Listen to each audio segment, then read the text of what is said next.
کیا آپ کو کوئی تکلیف ہے؟ تو انہوں نے مسکرا کر جواب دیا، بیٹا آج میرے دل کو وہ سکون ملا ہے جو میں نے پہلے کبھی محسوس نہیں کیا تھا۔ مجھے لگتا ہے کہ میرے رب کی طرف سے کوئی خوشخبری آئی ہے۔ اسی شام وہ اپنے بستر پر پرسکون حالت میں مسکراتے ہوئے اس دنیا سے رخصت ہو گئے۔ یہ ایک مومن کی کیفیت ہے جسے موت کے دن سے پہلے ہی اس کے رب کی طرف سے راحت کی امید مل جاتی ہے اور اس کا دل ایک اطمینان سے بھر جاتا ہے۔ دوسری طرف ایک ظالم اور بد کردار شخص کا بھی ایک واقعہ ہے جس نے اپنی پوری زندگی گناہوں میں گزاری، دوسروں کے حقوق چھینے اور کبھی اللہ کے احکامات کی پرواہ نہیں کی۔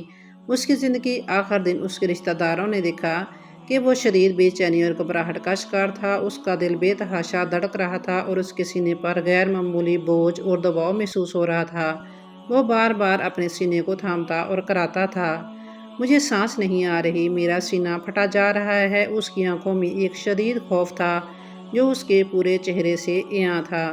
اسی حالت میں اس کی روح قبض ہو گئی کیونکہ موت کا دن آنے سے پہلے ہی اس کا دل اس کے آنے والے عذاب کا خوف محسوس کر چکا تھا۔ یہ وہ کیفیات ہیں جو ایک گناہگار کو اس کے انجام سے پہلے ہی اپنی لپیٹ میں لے لیتی ہیں۔ محترم ناظرین، یہ مرحلہ ہمیں سکھاتا ہے کہ موت کوئی اچانک پیش آنے والا واقعہ نہیں بلکہ یہ زندگی کے اعمال کا نتیجہ ہے۔ اس کی تیاری اس دن سے شروع ہو جاتی ہے جب ہم اپنی پہلی سانس لیتے ہیں۔ قرآن کریم کی اس آیت میں اس مرحلے کی نزاکت اور حقیقت کو یوں بیان کیا گیا ہے، اور اس دن سے ڈرو جب تم اللہ کی طرف لوٹائے جاؤ گے، پھر ہر جان کو اس کے کیے کا پورا بدلہ دیا جائے گا اور ان پر کوئی ظلم نہیں کیا جائے گا۔ سورہ بقرہ آیت 241۔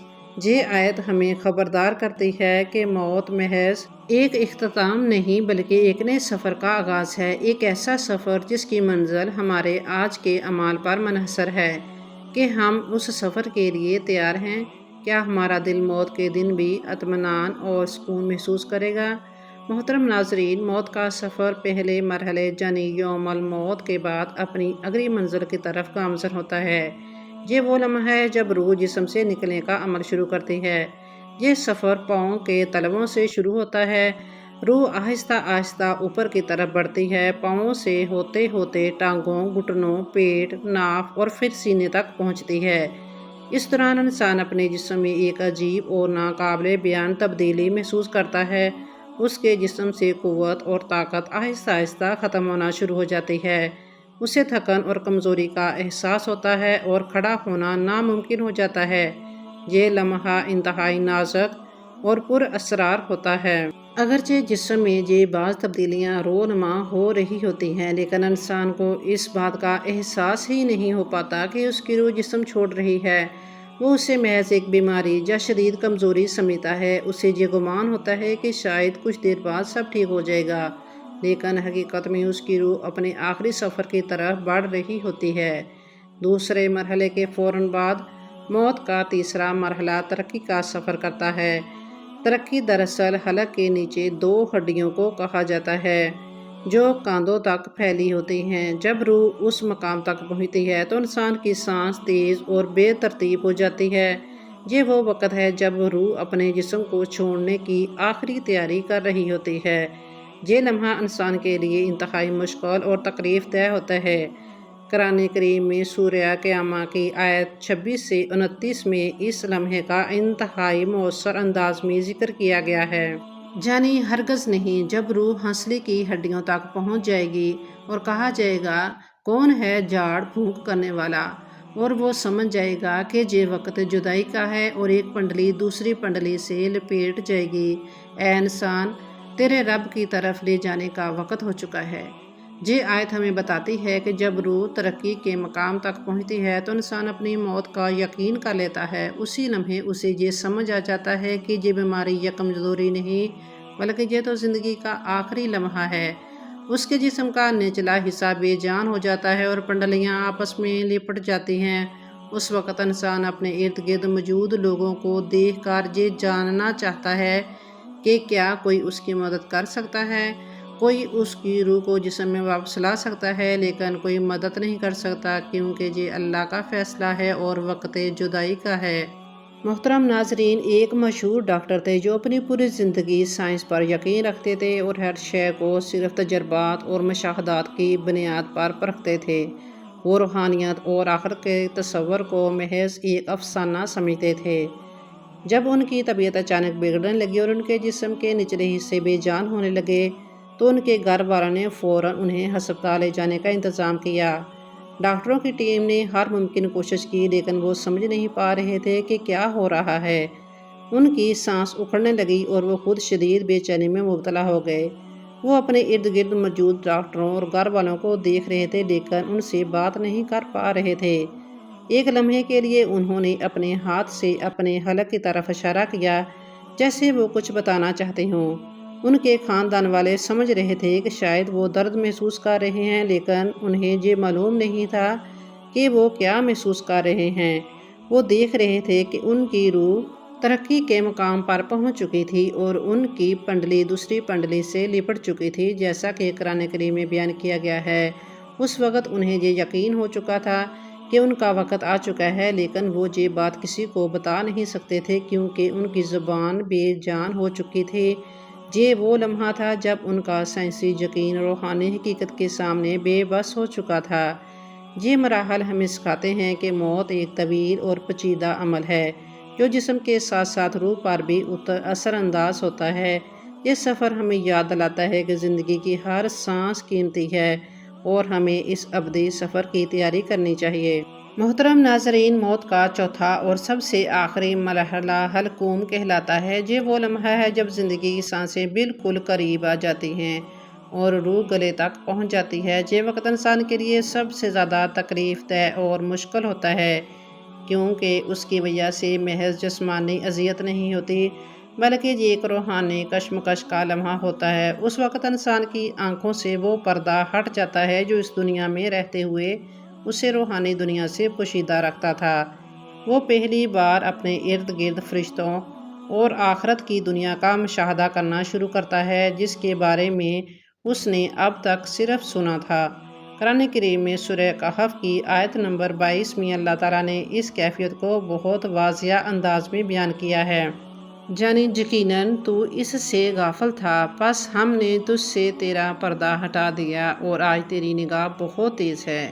محترم ناظرین، یہ وہ لمحہ ہے جب انسان کو اپنی پوری زندگی ایک فلم کی طرح اپنی نظروں کے سامنے سے گزرتی ہوئی نظر آتی ہے۔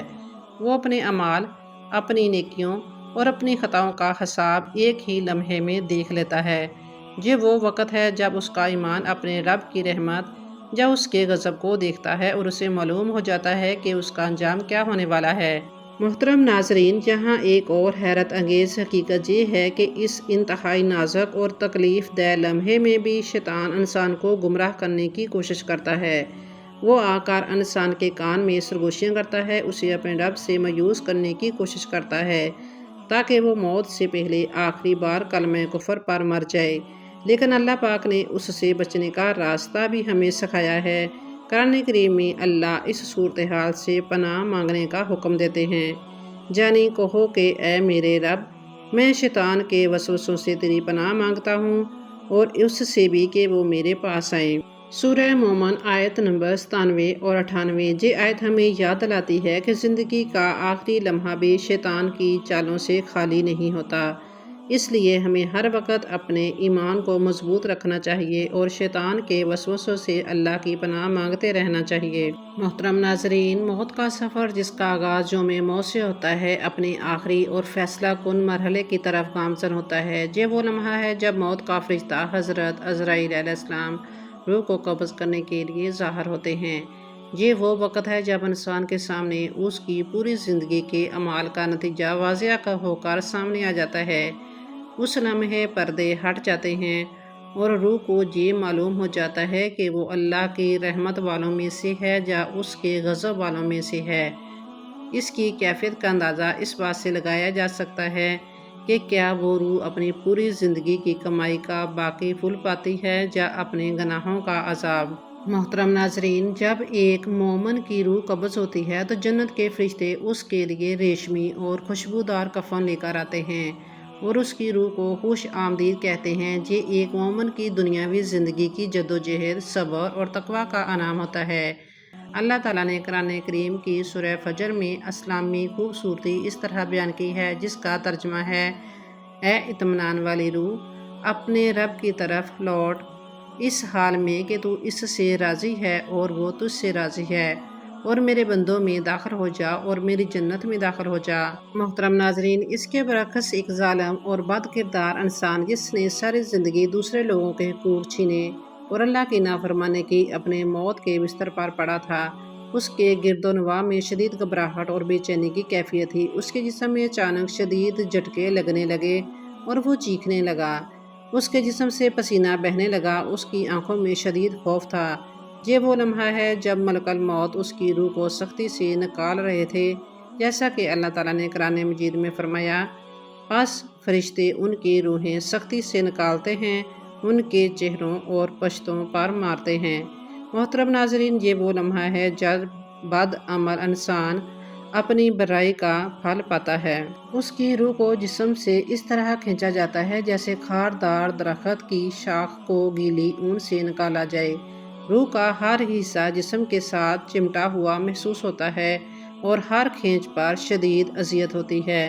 اس دنیا میں برائی اور ظلم کا نتیجہ ہے، جو آخرت کے پہلے ہی مرحلے میں سامنے آ جاتا ہے۔ محترم ناظرین، یہ مراحل ہمیں سکھاتے ہیں کہ زندگی کا ہر لمحہ، ہر عمل ہمارے آخری لمحے کو یا تو پرسکون اور خوشگوار بنا سکتا ہے یا پھر تکلیف دہ اور خوفناک۔ یہ ہم پر منحصر ہے کہ ہم موت کی تیاری کس طرح کرتے ہیں۔ موت کا چھٹا اور سب سے آخری مرحلہ وہ ہے جب روح مکمل جسم سے نکل جاتی ہے اور اس کا دنیاوی سفر ختم ہو جاتا ہے۔ یہ وہ فیصلہ کن لمحہ ہے جب انسان کو اپنے انجام کا حتمی علم ہو جاتا ہے۔ اس وقت وہ اپنی آنکھوں سے وہ سب دیکھتا ہے جس کے بارے میں اس نے صرف سنا تھا۔ یہ ایک ایسا لمحہ ہے جب ندامت اور پچھتاوا اپنے عروج پر ہوتا ہے۔ اگر مرنے والا ایک گنہگار اور بد کردار انسان ہے تو وہ اپنی آنکھوں سے جہنم کے مناظر دیکھ کر چیخ کر اپنے رب سے کہتا ہے: اے میرے رب، مجھے واپس بھیج دے تاکہ میں دنیا میں جا کر نیک اعمال کر سکوں۔ یہ ایک ایسی چیخ ہے جو اس کی بے بسی، ندامت اور پچھتاوے کی عکاسی کرتی ہے، لیکن اس کا کوئی فائدہ نہیں۔ یہ ارتجاع خواہش وقت گزرنے کے بعد بے معنی ہو جاتی ہے۔ اللہ تعالیٰ قرآن کریم کی سورۃ المومنون کی آیت 100 میں اس کے جواب میں فرماتے ہیں: ہرگز نہیں، یہ صرف ایک بات ہے جو وہ کہہ رہا ہے، ان کے پیچھے ایک پردہ ہے قیامت کے دن تک کے لیے۔ یہ آیت واضح طور پر بتاتی ہے کہ موت کے بعد واپسی کا کوئی راستہ نہیں۔ موت اور دوبارہ اٹھائے جانے کے درمیان ایک برزخ کا پردہ حائل ہے جسے کوئی بھی پار نہیں کر سکتا۔ محترم ناظرین، بہت سے لوگ یہ سوال کرتے ہیں کہ اگر اللہ ہر چیز پر قادر ہے تو وہ دنیا میں ہونے والے ظلم اور ناانصافی کو کیوں ہونے دیتا ہے؟ کیا یہ سب کچھ اس کی مرضی سے ہوتا ہے؟ نہیں، بالکل ایسا نہیں ہے۔ یہ سب کچھ اللہ کی مرضی سے نہیں ہوتا، بلکہ اس کی اجازت سے ہوتا ہے۔ اللہ نے انسان کو ایک اختیار دیا ہے کہ وہ نیکی اور بدی میں سے کسی ایک کا انتخاب کرے۔ یہ ایک آزمائش ہے، ایک امتحان ہے، تاکہ آخرت میں ہر انسان کو اس کے اپنے کیے کا حساب دینا پڑے۔ اللہ کے بغیر ایک پتا بھی نہیں ہل سکتا۔ وہ ہر چیز پر مکمل کنٹرول رکھتا ہے، لیکن اس نے انسان کو اس امتحان کے لیے آزاد چھوڑ رکھا ہے۔ یہ اس کی مرضی نہیں کہ ہم گناہ کریں، لیکن اس کی اجازت ہے کہ ہم انتخاب کریں۔ یہ ہماری اپنی مرضی ہے کہ ہم جنت کے راستے پر چلیں یا جہنم کے۔ محترم ناظرین، یہ 6 مراحل ہمیں یاد دلاتے ہیں کہ موت ایک ایسا سفر ہے جو ہر انسان کو درپیش ہے۔ یہ ایک ایسا سفر ہے جس کی تیاری ہماری دنیاوی زندگی کا سب سے اہم مقصد ہونا چاہیے۔ تو کیا ہم نے اس سفر کی تیاری کر لی ہے؟ کیا ہمارے اعمال ہمیں سکون اور اطمینان کے ساتھ آخری منزل تک پہنچائیں گے؟ آج ہم سب کو مل کر اس بات پر غور کرنا چاہیے کہ اگر ہمیں اچانک موت آ جائے تو کیا ہمارے اعمال اس قابل ہیں کہ ہم اللہ تعالیٰ کے سامنے سرخرو ہو سکیں؟ کیا ہم بھی ان خوش نصیب لوگوں میں سے ہیں جنہیں موت سے پہلے ہی جنت میں ان کا مقام دکھا دیا جائے گا؟ اگر اس کا جواب نہیں ہے تو ہمیں خدا کا شکر ادا کرنا چاہیے کہ ہم ابھی زندہ ہیں اور ہمارے پاس اپنے اعمال کو بہتر بنانے کا وقت ہے۔ یہ وقت ہمیں اللہ کی طرف سے ایک تحفہ ہے کہ ہم اس سے فائدہ اٹھائیں۔ یہ زندگی ہمیں اپنے آپ کو آخرت کے لیے تیار کرنے کا موقع فراہم کرتی ہے۔ محترم ناظرین، موت کا سفر کسی کے لیے نہیں رکتا۔ ہم سب اس اٹل حقیقت کے مسافر ہیں۔ آج کی گفتگو نے ہمیں یاد دلایا کہ زندگی کے ہر لمحے کی قیمت ہے اور ہر عمل ہماری آخرت کے مستقبل کو بناتا یا بگاڑتا ہے۔ آج اگر ہم سانس لے رہے ہیں تو یہ محض اللہ کی مہربانی ہے تاکہ ہم سنبھل سکیں، توبہ کر سکیں اور اپنے راہ کو درست کر سکیں۔ آئیے ہم سب عہد کریں کہ وقت ختم ہونے سے پہلے اپنے دل اور عمل کو خالق کے حکم کے مطابق ڈھالیں۔ اللہ ہمیں موت کے وقت سکون اور ایمان اور جنت کے دروازے نصیب فرمائے، آمین۔ محترم ناظرین، موت کا یہ سفر ہم سب کی یاد دہانی ہے کہ یہ دنیا عارضی ہے اور اصل زندگی آخرت ہے۔ اگر آج کی یہ گفتگو آپ کے دل کو چھو گئی ہو تو ویڈیو کو لائک کریں اور اپنے دوستوں اور عزیزوں کے ساتھ شیئر کریں۔ چینل کو سبسکرائب کریں تاکہ آپ کو ایسی مزید روح پرور اور بیدار کرنے والی ویڈیوز وقت پر ملتی رہیں۔ اپنی قیمتی رائے کمنٹس میں ضرور شیئر کریں تاکہ ہم آپ کے خیالات سے سیکھیں اور آپ کی دعاؤں میں شریک رہیں۔ اللہ ہم سب کو نیک عمل کرنے کی توفیق عطا فرمائے، آمین ثم آمین۔ محترم ناظرین، آپ بھی کمنٹ سیکشن میں آمین ضرور لکھیں۔